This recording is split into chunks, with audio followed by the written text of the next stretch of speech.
Hello everyone, welcome to week 8. This week we're going to be looking at shadow mapping.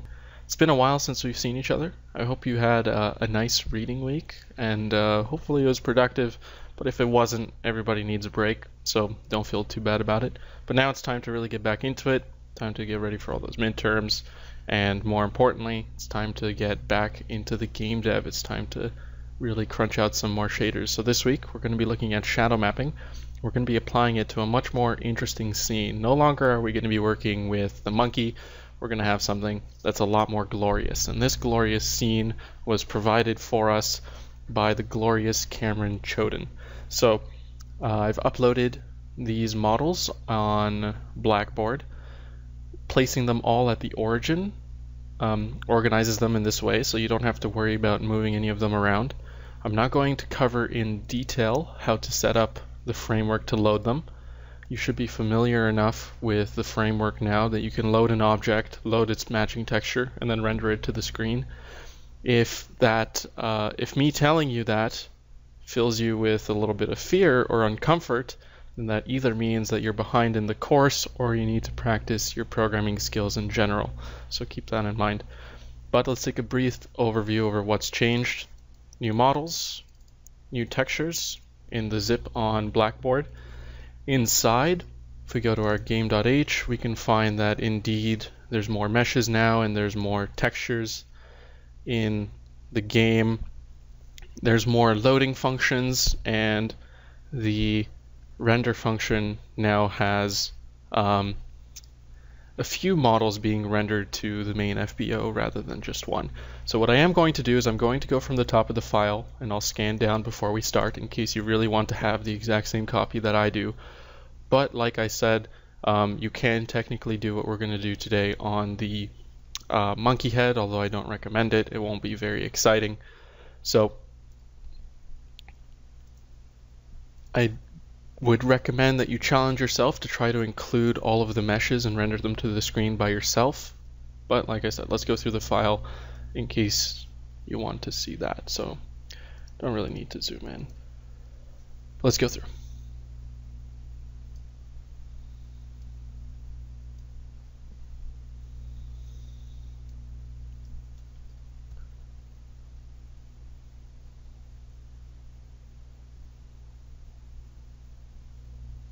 Nothing has changed down around here. Let's take a look at the header file. Same old stuff up here. Down here we have new meshes and textures.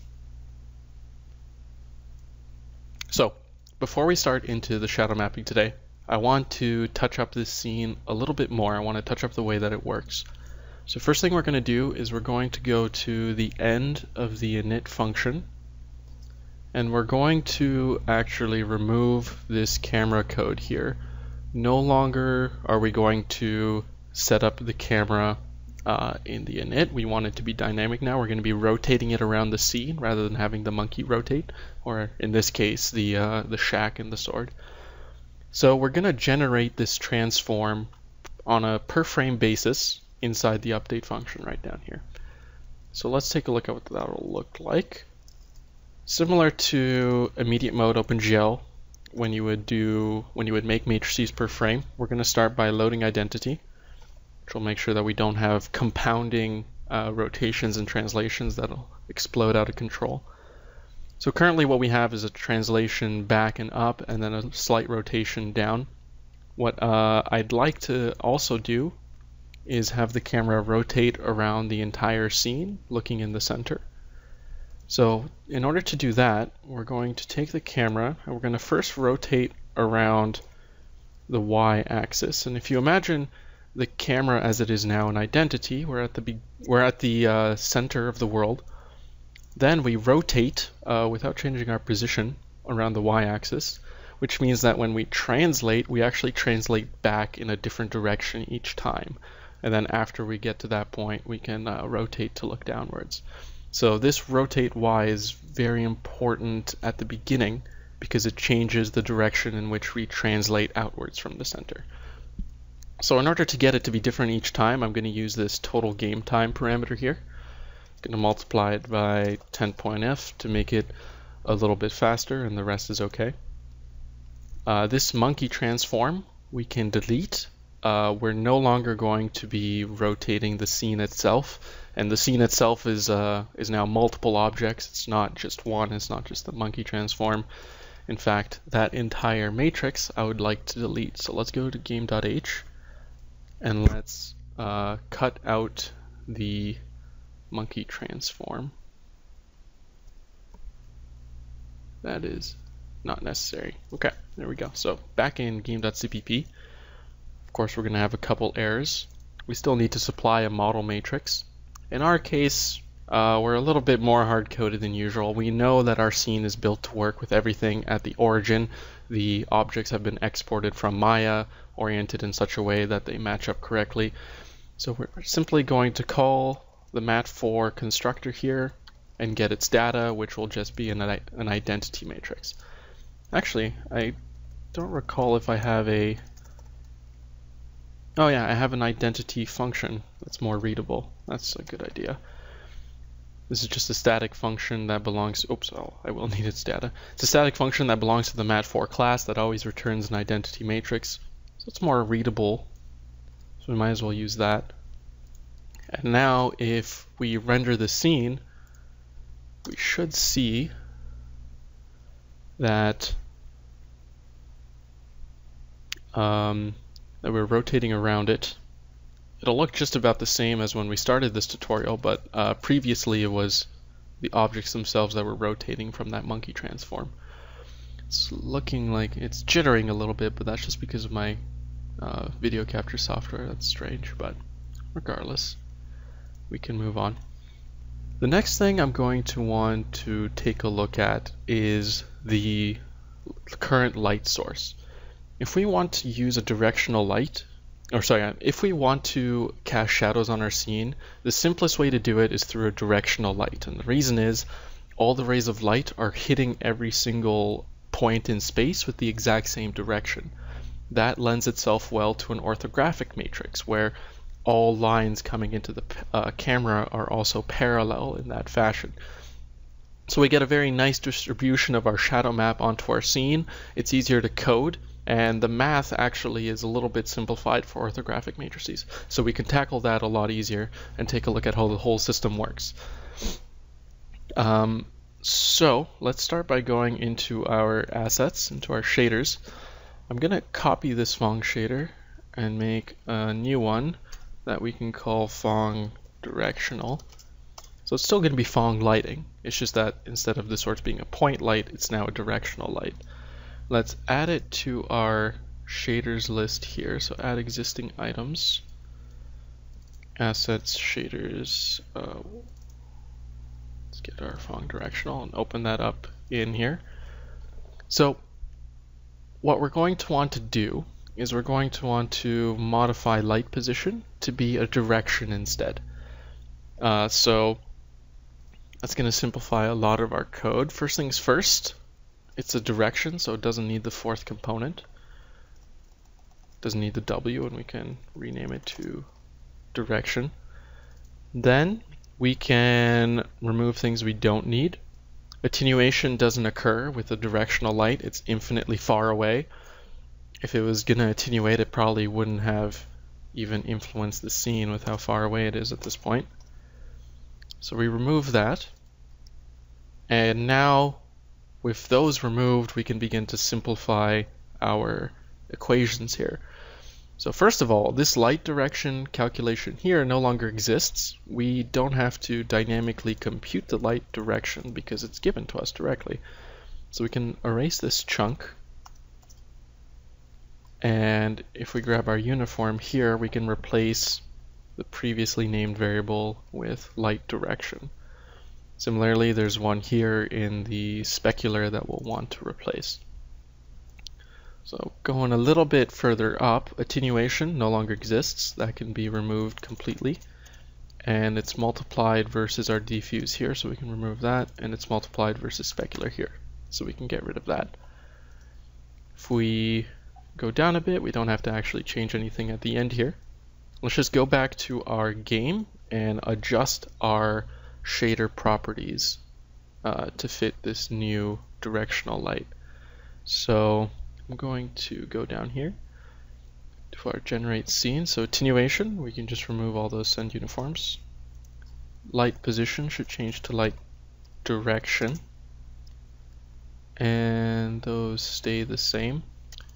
I'll change these in a moment, and I'll explain that what we're going to be doing with this parameter when we get to it, where of course we still have to fill it in, but we're going to do it with the second camera that we're going to create. Now, to get to that point, let's start with our shadow map. So at this point, our scene is pretty much ready to go. It's not going to be very interesting though, of course, until we add the shadow map. So the first step to do that is to create the buffer itself to hold the depth, and also to create the second pair of camera transforms to represent the scene from the light's point of view. So first things first, let's add a frame buffer. Let's call it shadow map. Let's add a couple more matrices.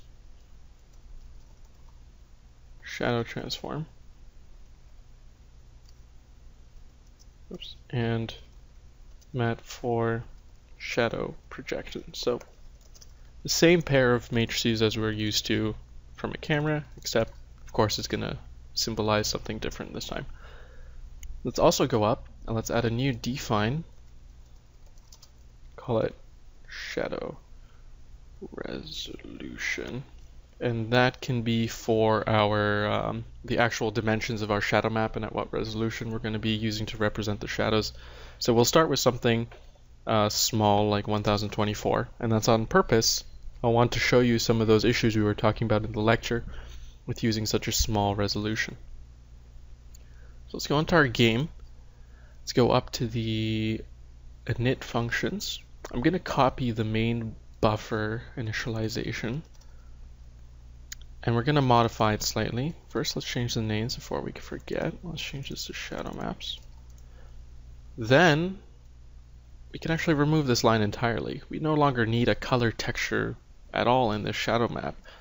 The only thing it actually will have is a depth texture, and that is perfectly valid for a frame buffer. You don't need to output color when you're rendering the scene. You could be rendering purely for the purpose of building a representation of geometry from a point of view, which is of course what a depth map is.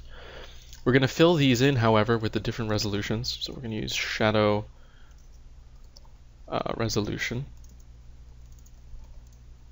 and up above we're going to have the same error we've had with the other buffers that needs to be initialized here. So we're going to initialize our shadow map, and we're going to specify 0 color textures this time around. No sense allocating that memory if we aren't going to use it. So the next stage is to set up our projection for the shadow map. So let's get our shadow projection, and because we're using a directional light, we're going to initialize with an orthographic projection. So the parameters here are going to be something that I've worked out previously to work okay with this scene, but the idea is you want to have the smallest possible volume of space that will contain your entire visible scene. If you're spending time rendering to a shadow map that actually represents geometry outside the player's field of view, then you're wasting your time. Not only are you wasting your time, but you also have wasted memory that you're using to hold that information. So if the user can only see 10 feet in front of them, there's no point allocating a shadow map and creating a projection that'll capture shadow information for the next 100 feet in front. Right? So we want to make it tight. That'll artificially increase our resolution without actually having to create a bigger map. We just condense it all into a tighter space and it looks better. So for this scene, I've determined that 70 by 70 block will tightly fit this scene. So we want to go 35 to the top, negative 35 to the bottom plane of this projection. That's up to 70 last time I checked. Then we have negative 35 to the left 35 units to reach the right plane. And then we have our near plane and far plane. Now, far plane, as you can imagine, would just be something like that. But for our near plane this time, we're actually going to bring it back a little bit. And normally you don't want to do this. In fact, with a frustum projection, having a near plane of 0 or a negative value is invalid, and the math will pretty much explode. And the reason is because if you remember the shape of a frustum projection, you have the pyramid, and if you have a near plane of 0, you're effectively specifying the point at the top, which only has room for 1 pixel. It wouldn't really work out. If you go anywhere below that, it starts to invert and weird things happen. With orthographic projections, however, everything is square, everything is parallel. There's no reason that moving the near plane back a little bit would end up breaking the math. So we can absolutely do this in order to capture the scene from a little bit behind the camera's actual position. And sometimes that'll help you encompass the entire scene itself. So that's what we're going to do this time. Let's go down here and let's add a second set of camera transformations. You can just copy the first one, but this time it's going to be for the shadow transform. The reason we're going to do this is because we're going to actually rotate the shadow camera around the scene as well in order to create dynamic shadows. We're going to be doing everything dynamically. So let's make it something different than the camera transform. We don't want them to be on top of each other. So let's rotate maybe negative and in the opposite direction, so a little bit slower, right? Sun wouldn't move around that fast, and even this is probably too fast for a real sun. So, but for sake of example, let's change these parameters a little bit. Let's make it 8. Let's move it even further back. Let's make it negative 30 rotation on the X, which will mean that it'll really tilt down so the sun is almost at high noon, or you could say it's maybe around 3 p.m., something like that. Now that we have that, we can actually go ahead and render our shadow map. So let's start at the top of the draw function. We have our clears here. Our clear buffer for the main buffer now has a nice light blue for the background. We clear that, then we switch back to black and we clear our work buffers. We'll also want to clear, our shadow map. Always remember to clear. Now the color won't actually be important for the shadow map since it has no color attachments, but I feel it's more readable here after this line, so we'll do that. So the first thing that we hit next is the generate scene, but we actually want to generate the shadow map first so that we can use it when the scene is being rendered. So let's copy this block all the way down before the compute high pass, and let's insert it here. The reason we're going to do that is because rendering the shadow map is going to be a very similar process. It's going to be pushing all the geometry that we have available through the shaders, just like a regular render would. So let's go and modify this as we go from top down. So our viewport is going to actually need to match our shadow resolution so that we can properly write to the texture. So we're going to do that. We will use our static geometry shader. We'll reuse it, even though there is no color being written to the output. So all of these variables down here are actually going to be ignored, and it's perfectly valid to do this. OpenGL will detect that even though you have a fragment shader, nothing is actually being bound as a render target for your fragments, so it'll just ignore them. So we can just ignore them too. So everything after this line we can delete, and we can't delete these ones because these uniforms are actually being used inside of the vertex shader, and they're very important. Before we move forward, make sure that we change our camera transform to our shadow transform and our camera projection to our shadow projection. Right, we're using a completely different camera this time around. The inverse still applies, right? for the same reasons as for the other camera. Now next line is our main buffer. We don't actually want that. We want to render to our shadow map. So we're going to bind that guy. Next we see how we cascade through each of the objects. We can delete the lines that are binding the textures. That's not important anymore. There's not going to be any fragment shaders. Down here, unbind texture, that's not going to be important either. Next we have main buffer unbind. Actually, I'm going to say shadow map.unbind. And then it is correct for the last line to unbind our static geometry shader. If we follow through to generate scene, the viewport is set back to normal and everything is initialized as it needs to in order to render. So we're actually good to go at this point. Let's compile. Let's take a short break and just double check our work. Let's run, make sure nothing fancy happened. It is starting to take a little bit of time to load at this point. Whoa, something fancy definitely did happen. Oh, right, it's just our the fact that we didn't set up our light direction yet. So we can actually do that now. Let's do that, then we'll double check once again. So our light direction, the reason I wanted to wait until this point before we changed it is because we can actually query the light direction from the shadow camera. We know that the point of the shadow camera is to represent where the light is coming from. And we know that inside of a rotational matrix, we have 3 vectors. Remember, root representation, or right, up, and direction vectors. That direction vector part of the matrix is actually exactly what we're looking for in order to pass to our shaders where the light is coming from. So this section here, this vector actually changes to our shadow transform, and you'll find a function called getDirectionVector. Excuse me. That will return a normalized vector 3 representing where the camera is facing. Now we're getting an error here because our vector 3 is attempting to multiply versus mat 4. That isn't going to work out. We do still want to multiply by the inverse camera transformation though, because if you remember, the most important thing to keep in mind is that we're doing everything in view space, all our lighting calculations. So we need to get this vector, which is in world space, into view space.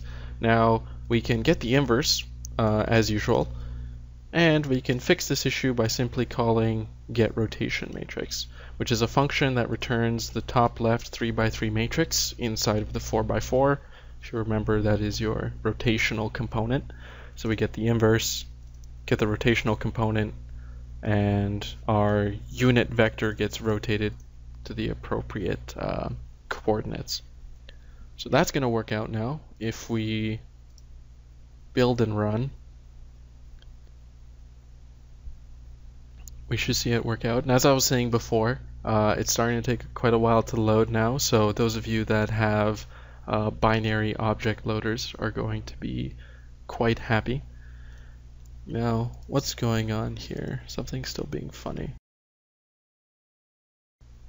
Hello everyone, I'm back. I made a small mistake. I want to show you how I found it though. So I have my notes next to me, but I forgot to change a certain thing before we got to this point. So let's take a look at the scene again, right? So obviously this isn't correct. If I go through Nsight and I capture a frame, however, I can start at the beginning. You can see that the shadow map here is indeed being built.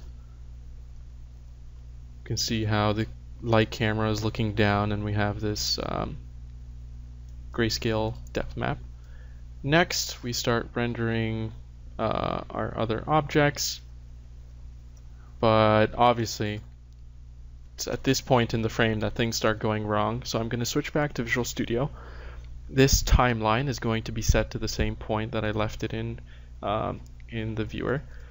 On the left-hand side here, I can see the graphics pipeline from start to finish. So we start with our vertex attributes, to the vertex shader itself, tessellation shaders, geometry shaders, things that we don't have access to just yet, the rasterizer settings, fragment shader, pixel operations after the fragment shader is executed to mix the colors back into the frame buffer, the frame buffers themselves, some other miscellaneous data here.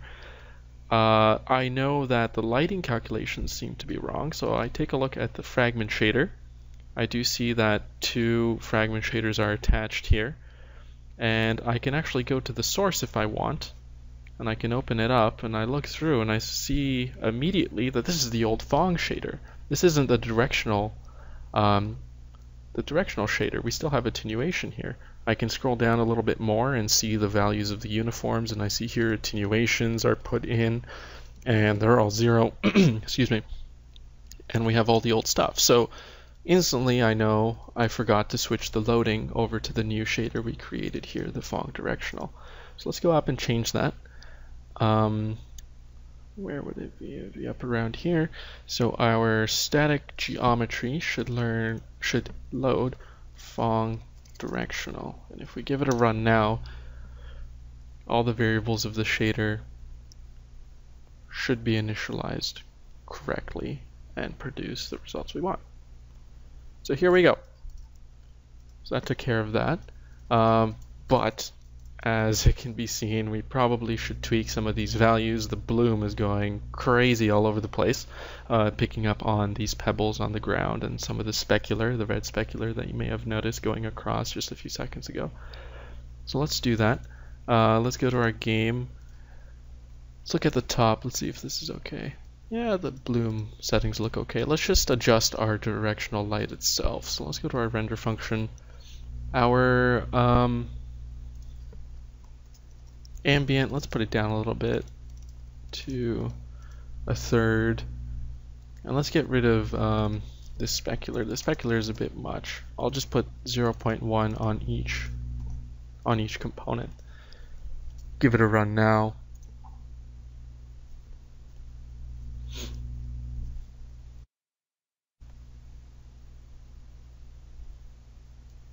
It's a little bit better, but still picking up a bit too much of the ground for my taste. So let's bump up the bloom threshold by another 0.05 to make it less aggressive.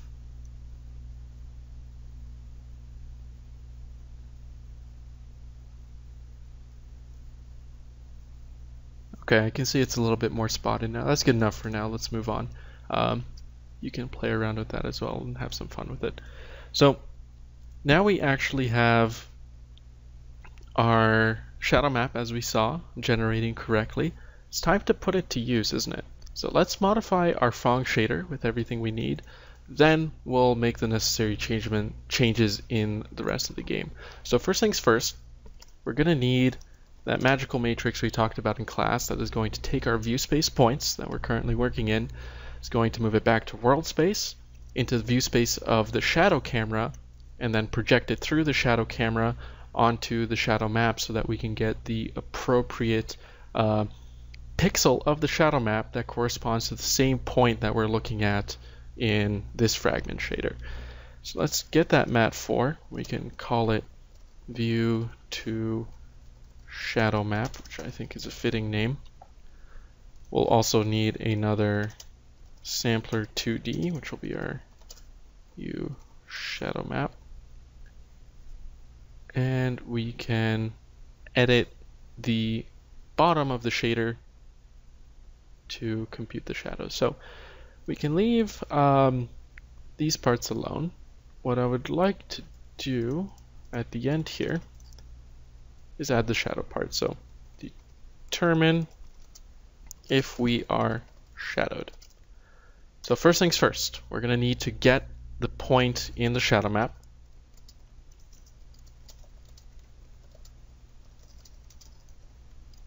So where would the point in space that we're looking at now lie on the shadow camera?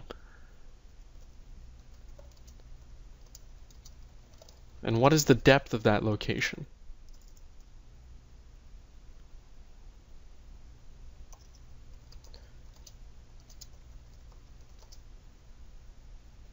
And then we'll check if, I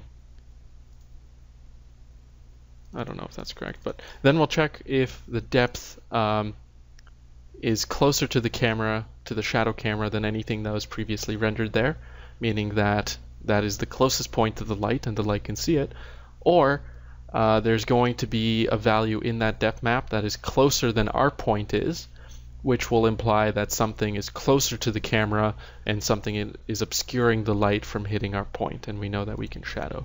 So if we want to determine if we are shadowed, first things first, actually that should be my new triple comment, right, for the sections. So first things first, we're going to need our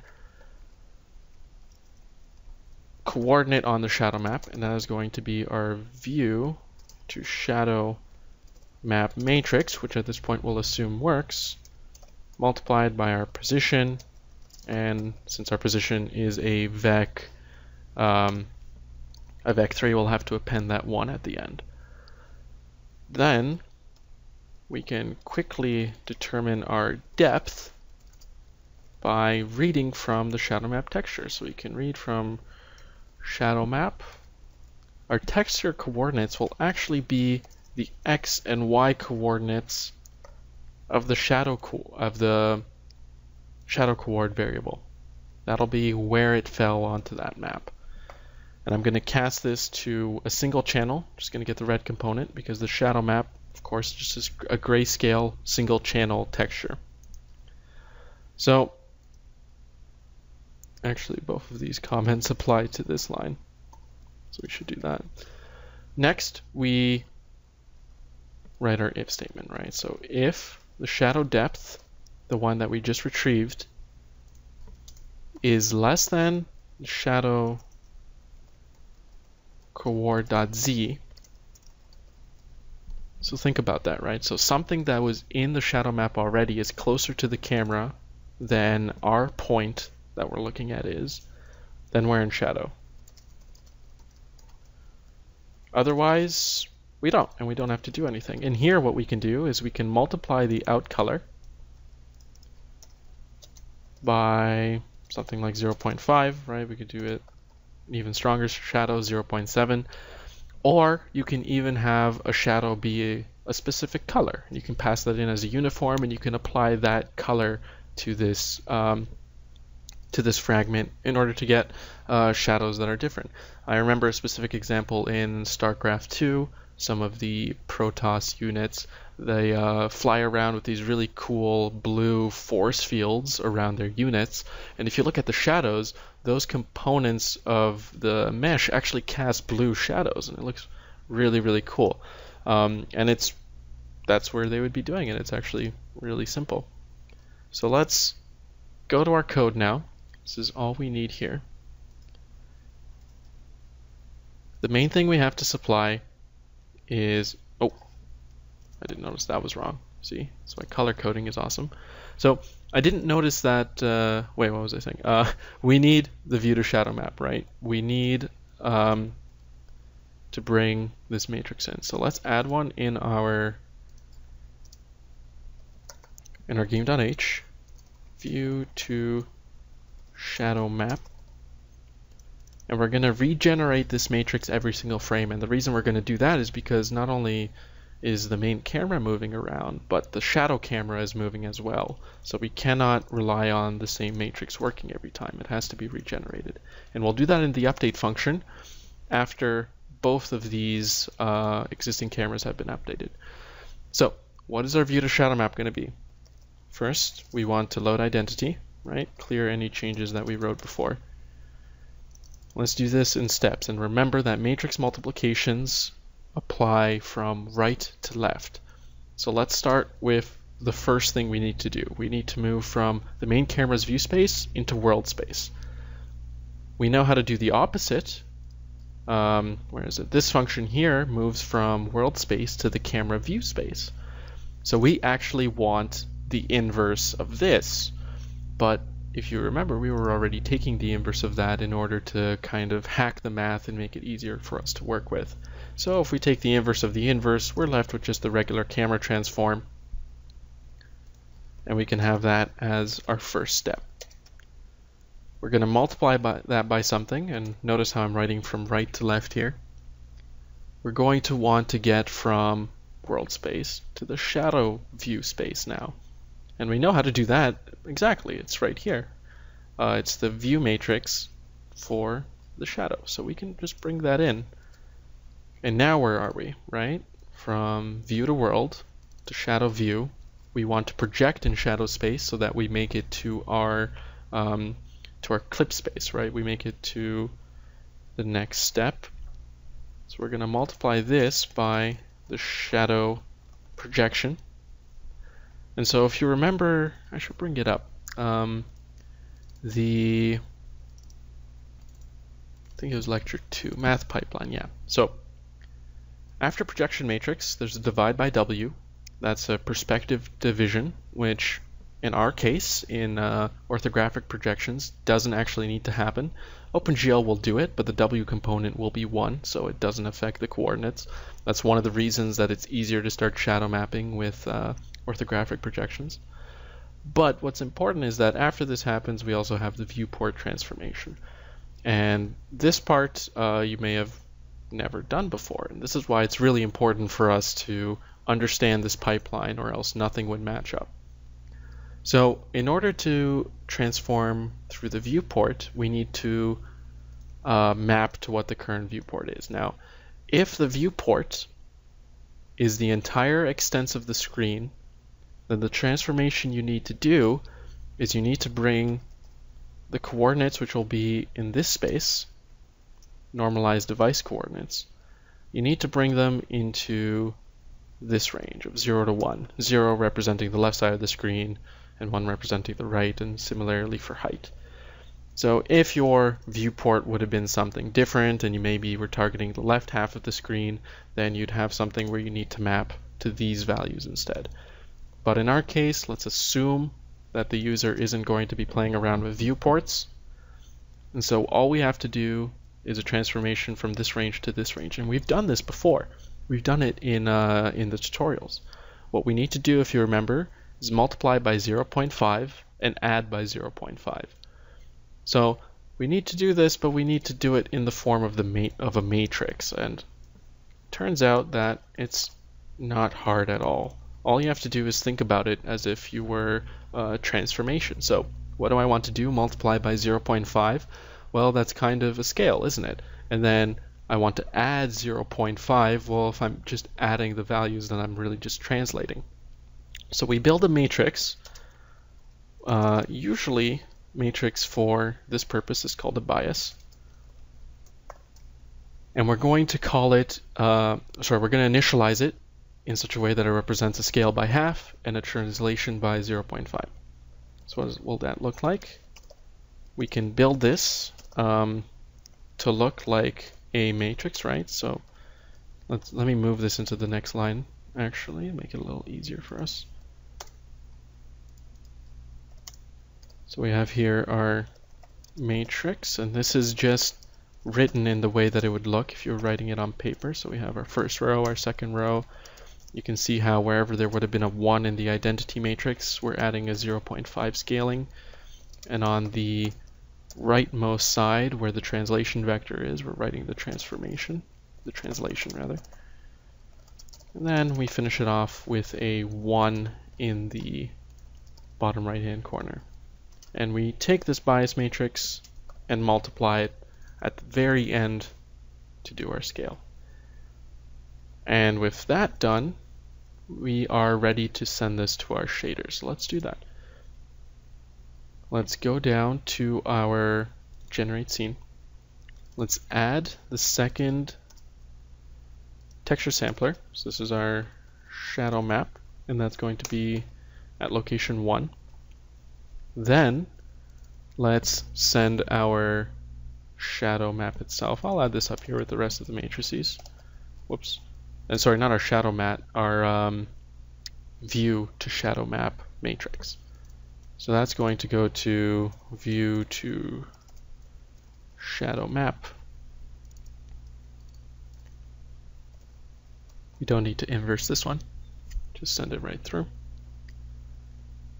So the only thing that needs to change now is we need to actually bind the shadow map texture for the scene to use. So at the beginning here, we're binding the sword texture. Well, we need to bind the shadow map to texture unit 1. And since all of these objects will use it, I'll just do it at the top here. So I'll take my GL active texture and I'll set it to slot 1. Whoops, GL texture 1. So now that's the target I'm binding to. I'll bind texture. Whoops. I'll just copy this line. I'll bind the shadow map dot get depth handle this time, not the color handles. Now for the rest of these textures to properly bind, I will need to set the active slot back to 0. That's of course where this shader is expecting them to be bound. Goes through all of these. At the end we need to clean up both texture slots. So we have this one currently is in active texture 0. We can change to active texture. We want to leave off in active texture 0, so I'll do that one last. We just want to make sure to call unbind on both the slots. There we go. And then the rest will continue. And that's all we need to do. That is shadow mapping. Let's give it a run. Let's take a look at what it looks like. It's going to have a lot of problems. Okay, here we go. So we can see some semblance of shadows. We can see how they match up with the legs here. So they do look correct. See some nice ribbon effect in between each of these planks. But what else do we see? We see all of this weird stuff going on the floor, right? And that's exactly what shadow acne is. We talked about that in the tutorial. So if you remember, the easiest way to get rid of it is to apply a depth bias, and we're going to do that.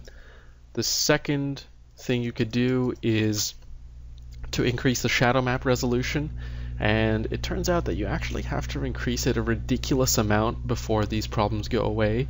The shadows end up looking ridiculously nice, but it's just not feasible in games where you're trying to do so many other effects at the same time, and you're trying to make your game portable to so many different devices that may not be as powerful. So unfortunately we can't just rely on boosting up the shadow map resolution.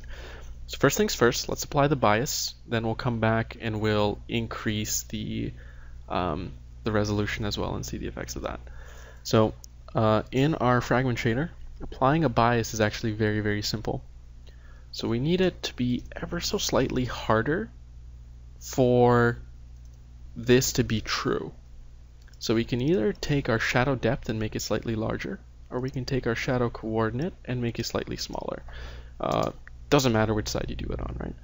So let's take this and let's subtract 0.001f, something small like that.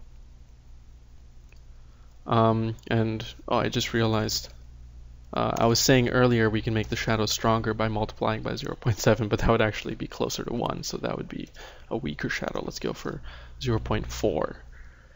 Only 40% of initial intensity if it's in shadow. So now we'll see much darker shadows, but also the acne will be mostly gone. See, now we have a scene that looks a lot better. And the shadows should be much more visible now. Let me remove the bias now that the shadow map resolution is higher, so that you can hopefully more clearly see all the acne pop up in the scene, if you don't already see it in yours. So here it's much more clear, right? And you can actually see how all the texels are oriented towards where the shadow map is originating from. That's interesting. So this is pretty garbage, right? You wouldn't want to release this to the public. So let's add that bias back. Let's also go to game.h and let's boost this shadow resolution a bunch. Let's go for 4096. That's gonna look nice. We can. the scene is pretty much dedicated to this effect right now, so we can certainly have fun bumping the shadow maps up a lot. I would recommend, if you have shadow maps for your game, you try using a 4K shadow map if it's possible. Attempt even an 8K shadow map. It will work, although depending on your game it might not be very performant. So here we have a really pretty scene. The bloom is still a little bit aggressive, but that's okay. Let's play around with it a little bit before we finish off. Let's make the bloom a little bit more lenient, or less aggressive I should say. 0.4 is the threshold. I'm going to increase the resolution to 1200 by 720 so we can have a nicer scene to look at. Shadow resolution, let's try 8K. So let's, especially now that the screen resolution is increasing, we're going to have more resolution with which to view the errors of the shadow map. So if you increase the resolution of your game as a whole, you probably want to be increasing the resolutions of all of your maps and effects as well. So let's bring that up to a lot and see if that works. I don't believe textures bigger than that will succeed. OpenGL will probably complain. Here we go. And keep in mind, the stuttering is just from the video playback, so that shouldn't be happening in yours, but we can see some really nice shadow resolutions here, right? This is starting to look like a much more interesting scene now, and this object was specifically made by the glorious Cameron Choden for the purpose of shadow mapping, and you can see that he was pretty clever to think of a shack that looks like this. It really looks quite awesome. We can still catch some effects on the side when the shadow map is virtually parallel to an object it's projecting at, and it doesn't have a lot of resolution to hit that surface with. You can still get a lot of issues. Let's take a final look through Insight. Then we will look top to bottom in our files and we'll be done. Really getting into the fun stuff in the course now. Next week should be awesome as well. So, for sake of completion, let's take a look at what's going on. So at the beginning we have our buffers being cleared. So we can see the blue being cleared for the back buffer, black for the colors. See our shadow map coming up here. Oh, what's going on? What are you doing, Insight? Oh, I think Insight crashed. Oh no. Insight, why you do this? Okay, let's try that one more time. If that doesn't work, then it's probably because of the shadow map being so incredibly large.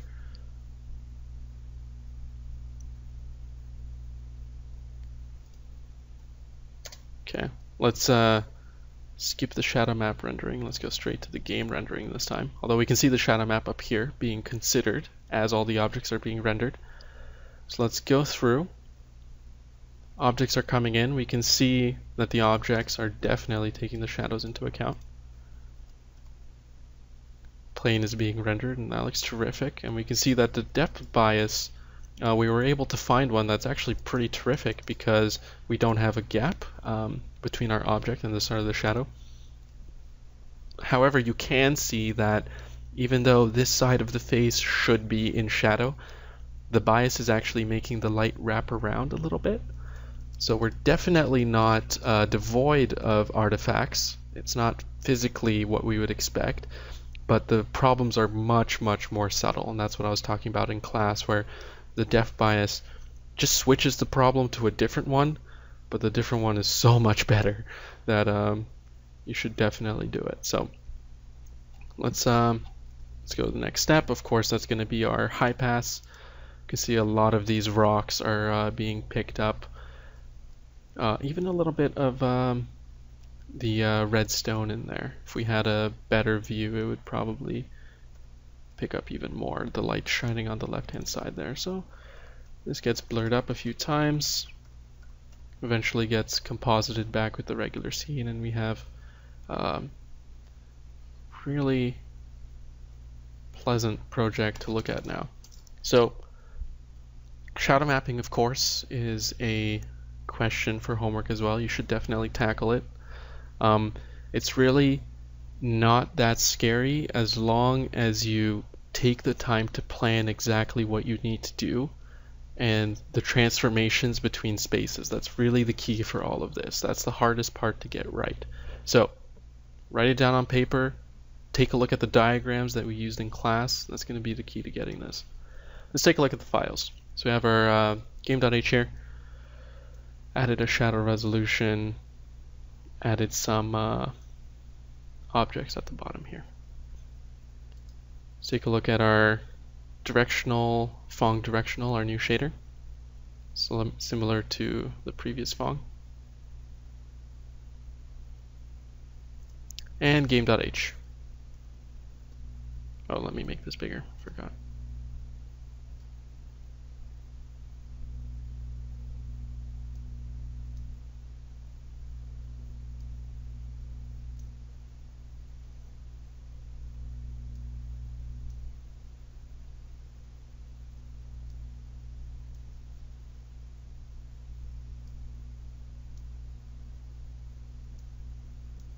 And nothing down here ever really changes. Thanks for watching. I'll see you guys in class.